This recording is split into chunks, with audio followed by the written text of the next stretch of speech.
စုံရွက်တွေခူးပါမယ်ချမောင်ရွက်ခူးမယ်နော်ဒီပြီးတယ်နည်းနည်းထည့်မယ်နော်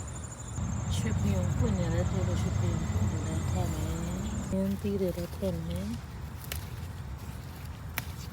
နော်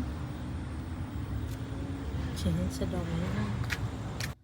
ချင်းစားချက်မယ်ချမောင်ထည့်မယ်နော်ရေဆေးထားတယ်နော်ပြီးတော့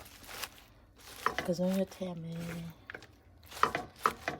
ပြီးတော့ခုနခူးထားတဲ့ဟာတွေကောင်းကောင်းလေးရေဆေးပြီးတော့ထည့်မယ်ဒါကတော့မပိသေးသေးလေးထည့်မယ်စက်သွန်ဖြူစက်သွန်နေထောင်းထားတာရယ်စက်သားမုံနည်းနည်းလေးရယ်စားရယ်အယောင်တင်မုံရယ်ခရမ်းချင်ပြီးရထည့်မယ်နော်ပြီးတော့စီနည်းနည်းလေးထည့်မယ်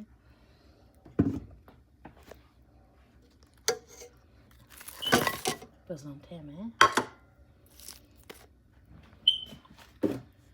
မီးစမွေးမယ်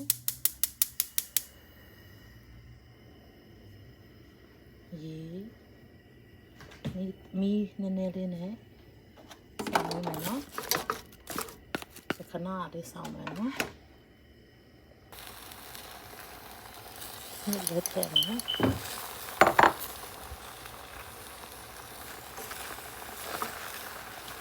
ရွှေပြုံပွင့်လေးထည့်မယ်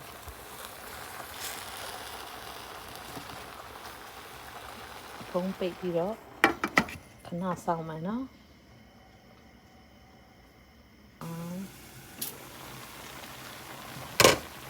မြုပ်ပြီးတော့ထည့်ဖို့မြုပ်တော့မြုပ်ပြီးတော့လည်းထည့်မယ်နော်ဒီလိုစားဖွင့်နေရတယ်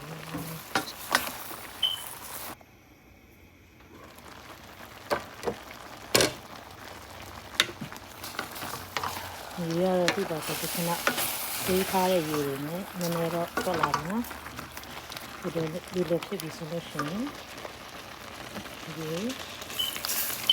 ကိုစိုက်တဲ့ပုံမှန်မို့ပြီးတော့ကိုစိုက်တဲ့လောက်ထည့်မယ်နော်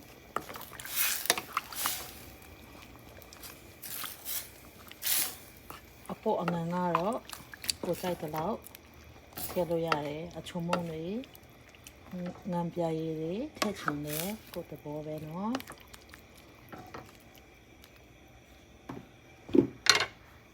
အဖုံးပိတ်ပြီးတော့9မိနစ်10မိနစ်လောက်ပေါ့နော်တည်ထားလိုက်မယ်နော်10မိနစ်လောက်ရှိပြီဆိုတော့ကြည့်မယ်နော်အိုးစီနေပြီနော်